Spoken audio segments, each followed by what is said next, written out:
Shri Joseph C Mathew അദ്ദേഹം പറയുന്ന ഏറ്റവും പ്രധാനപ്പെട്ട ഒരു കാര്യം എന്ന് പറയുന്നത് പാർട്ടിക്കുള്ളിൽ പൊരുതി തോറ്റിട്ടാണ് തുറന്നു പറയുന്നത് എന്നുള്ളതാണ്. ഇത്രയും വർഷമെടുത്തു, പല ഘടകങ്ങളിൽ പറഞ്ഞു.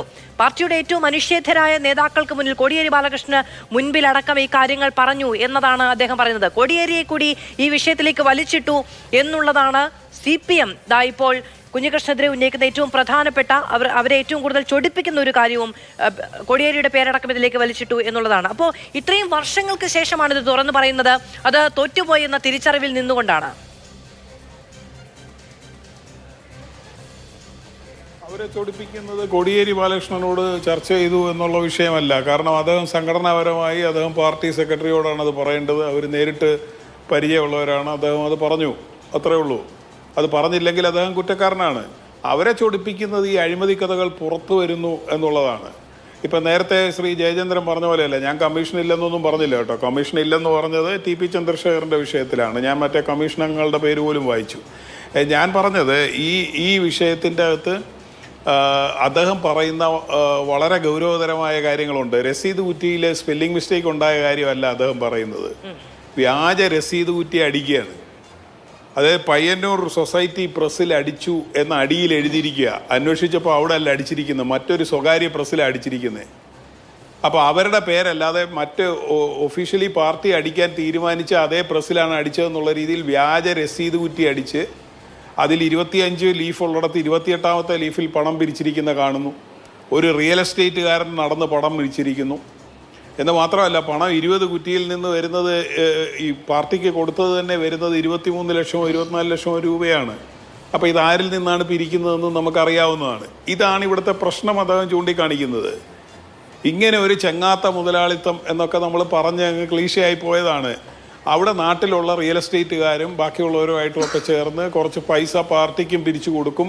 ഈ പേരിൽ വലിയ പണം സമ്പാദിക്കുകയും ചെയ്യുന്ന ഒരു പ്രക്രിയ അതിൽ ഉത്തരവാദിത്തപ്പെട്ട സ്ഥാനത്തിരുന്നു കൊണ്ട് തുറന്ന് കാണിച്ചപ്പോഴും അത് ആ വ്യക്തിയുടെ വിഷയം മാത്രമാണെങ്കിൽ, അദ്ദേഹം പ്രധാനമായിട്ട് പറയുന്നത് ഈ MLA-യുടെ കാര്യം മാത്രമല്ല.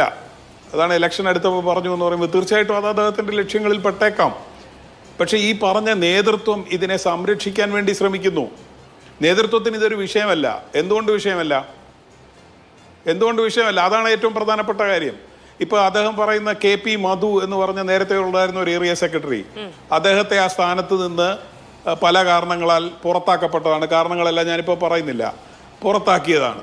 അദ്ദേഹത്തെ പക്ഷേ തിരിച്ച് ഇപ്പോൾ ലോക്കൽ കമ്മിറ്റിയിലേക്ക് കൊണ്ടുവന്ന് അദ്ദേഹത്തെ അവിടുത്തെ കൗൺസിലറാക്കി സ്റ്റാൻഡിംഗ് കമ്മിറ്റി ചെയർമാനാക്കാൻ ഉള്ള ശ്രമം പരാജയപ്പെട്ടതിനെ കുറിച്ചാണ് അദ്ദേഹം പറയുന്ന വേറൊരു കാര്യം. ഫണ്ട് തിരിമറി നടത്തിയതിന് നടപടിക്ക് ആയ ആളെ പയ്യന്നൂരെ ഒരു പ്രധാനപ്പെട്ട സഹകരണ സ്ഥാപനത്തിൽ കൊണ്ടുവന്ന് അതിൻ്റെ പ്രസിഡന്റ് ആക്കിയിരിക്കുന്നു. പിന്നെ കരുവന്നൂർ ഉണ്ടാകുമ്പോൾ കരഞ്ഞാൽ മതിയോ?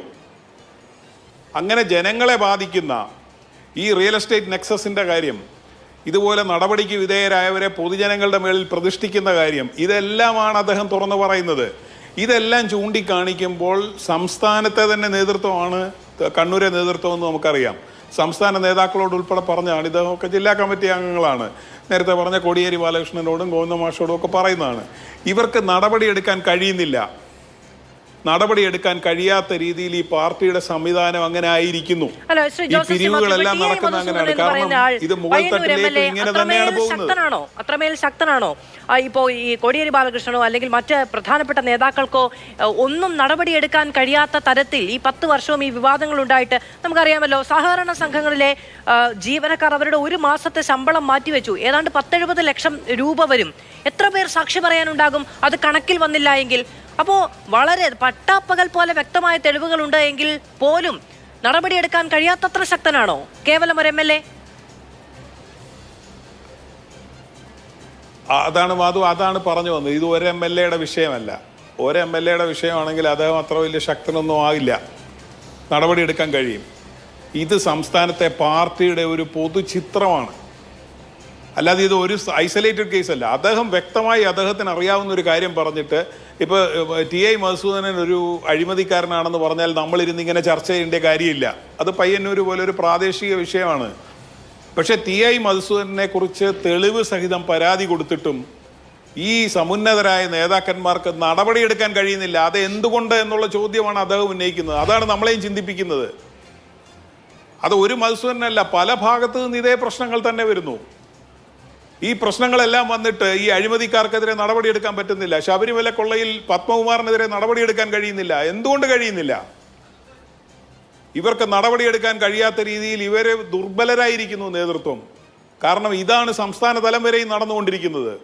നിങ്ങൾ പാർട്ടി ബന്ധുക്കൾ എന്നുള്ള പേരിൽ എങ്ങനെയാണ് ഈ ഞാൻ പേരുകളെല്ലാം പറയുന്നില്ല, VS വെറുക്കപ്പെട്ടവൻ വിളിച്ചവൻ ഉൾപ്പെടെ എങ്ങനെയാണ് പാർട്ടി ബന്ധുവായി വരുന്നത്? പാർട്ടിയുടെ ഫണ്ടുകൾ എവിടെ നിന്നാണ് വരുന്നത്? പാർട്ടി നടത്തുന്ന പരിപാടിക്ക് ഫുട്ബോൾ ആയിക്കോട്ടെ, വോളിബോൾ ആയിക്കോട്ടെ, ആരാണ് സ്പോൺസറായിട്ട് വരുന്നത്? ഇതെല്ലാം കുറേ നാളുകളായിട്ട് ഇവിടെ ചോദ്യം ഉയരുന്നതാണ്. ഇപ്പോൾ വളരെ സ്പെസിഫിക് ആയിട്ട് പുലിമടയിൽ നിന്ന് തന്നെ ഒരാൾ താണ്ടി ചൂണ്ടിക്കാണിച്ചുകൊണ്ട് പുറത്തു വരുന്നു. ഞാൻ കഴിഞ്ഞ 30 വർഷമായി ഇതിൻ്റെ ഭാഗമായി നിന്ന ആളാണ്, ഏരിയ സെക്രട്ടറി ആയിരുന്ന ആളാണ്, പാർട്ടി സെൻറ്റർ എന്നെ ഓഡിറ്ററായിട്ട് വെച്ച ആളാണ്. ഞാൻ പരിശോധിച്ചപ്പോൾ കണ്ടെത്തിയ കാര്യങ്ങൾ ഞാൻ പാർട്ടിയെ അറിയിച്ചു. അവർ നടപടിയെടുക്കുന്നില്ല എന്ന് മാത്രമല്ല, അവരെ സംരക്ഷിച്ചിട്ട് ചൂണ്ടിക്കാണിച്ച് എനിക്കെതിരെ നടപടിയെടുക്കുന്നു. മാധു നേരത്തെ പറഞ്ഞില്ലേ അവർക്കെതിരെ നടപടിയെടുക്കുന്നത് എന്തിനാണെന്നറിയാവോ? കണക്ക് സമയത്ത് അവതരിപ്പിച്ചില്ല എന്നൊരു കാരണം പറഞ്ഞുകൊണ്ടാണ് നടപടിയെടുക്കുന്നത്. ബാക്കി എല്ലാറ്റിനെയും ന്യായീകരിക്കുകയാണ്. ആ കമ്മിറ്റി TV രാജേഷൊക്കെ ഉൾപ്പെടുന്ന കമ്മിറ്റിയാണ്. എന്തുകൊണ്ടാണ് അതെല്ലാം ന്യായീകരിക്കുന്നത്? എന്നിട്ട് ഇപ്പോൾ ചോദിക്കുന്നത് ഈ വിശുദ്ധൻ എവിടെയായിരുന്നു? ആ സമയത്ത് ഈ വിശുദ്ധൻ എവിടെയായിരുന്നു? ഈ പോസ്റ്റർ ഒട്ടിക്കുന്ന വിശുദ്ധന്മാരെല്ലാം എവിടെയായിരുന്നു? അപ്പൊ ഇത് ഒരാളെ അവഹേളിച്ച് ആ ആളെ കരിവാരിത്തേച്ച് ആ ആളെ പുറത്താക്കി ചാപ്പ കുത്തി പുറത്താക്കുന്നതുകൊണ്ട് മാത്രം പ്രശ്നം പരിഹരിക്കപ്പെടുന്നതല്ല. അതുകൊണ്ടാണ് വിജയമാഷ് പറഞ്ഞത് ചോദ്യം ചോദിക്കുന്ന കുട്ടിയെ ക്ലാസ്സിൽ നിന്ന് പുറത്താക്കിയാലും ചോദ്യം അവിടെ നിലനിൽക്കും എന്ന് പറഞ്ഞത്. ശരി, ഓക്കെ, അദ്ദേഹത്തെ പുറത്താക്കിക്കോളൂ അദ്ദേഹം പറഞ്ഞതുപോലെ, അത് അവരവരുടെ സംഘടനാപരമായ നടപടി എടുക്കട്ടെ. പക്ഷേ ഈ ചോദ്യത്തിന് മറുപടി പറയാൻ ഇവർക്ക് കഴിയില്ല. കാരണം ഇവർ ഈ കവറപ്പ് ബിഡാണ് കേരളം മുഴുവൻ നടത്തിക്കൊണ്ടിരിക്കുന്നത്.